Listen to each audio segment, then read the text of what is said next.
Hi everybody, we're back again with Max Garcia, who was a sergeant major in the Marines over in the US for the last 23 years, and we're producing a series on loyalty. In our last video, we spoke about the fact that in corporates, we tend to see more competition amongst teammates than we do see loyalty. And one thing that really puts the Marine as an institution apart from corporate is that a comrade, you train to actually support each other. When they say, "I'll die for you," they really mean it.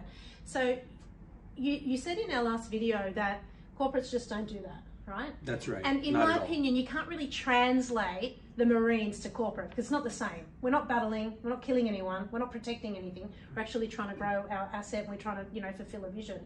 So how does this concept of loyalty really translate? What would your advice be? Yeah, so first of all, I encourage everyone out there to keep in mind that people are people regardless of the profession. Yeah. And I'll disagree with you, Stella, because it absolutely does translate. Again, people are people, loyalty is loyalty, and that is the solution to keeping people.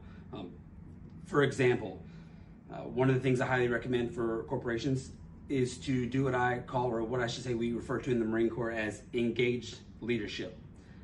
For example, I'm shocked whenever I go into a company to do some coaching, consulting, or give a speech, and I'm shocked at the amount of senior leaders I see walk past their people and not say a thing. This to me is shocking. And I encourage you, if you're in a senior leadership position, don't think, well, I'm senior to them, they should speak to me first.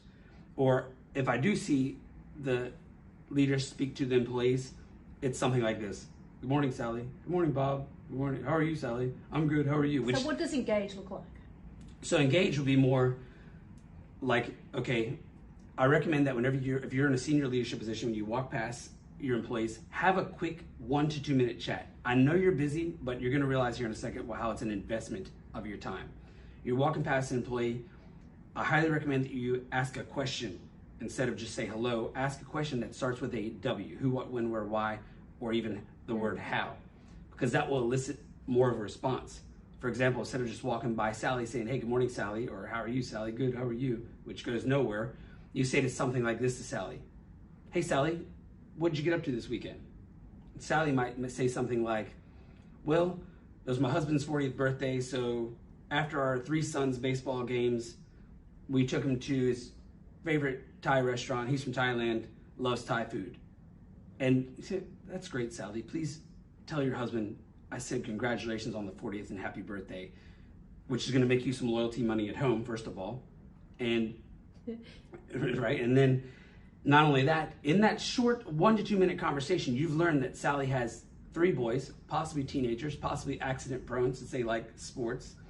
Sally has a husband who's from Thailand, which could mean potential immigration issues later. I know because I'm an immigrant from the United States living in Australia. Everyone in Australia is an immigrant apart from our original people. Yeah, okay, true. And you've also learned that Sally's husband just turned 40, so maybe some potential old man issues on the rise. I know because I got a few myself.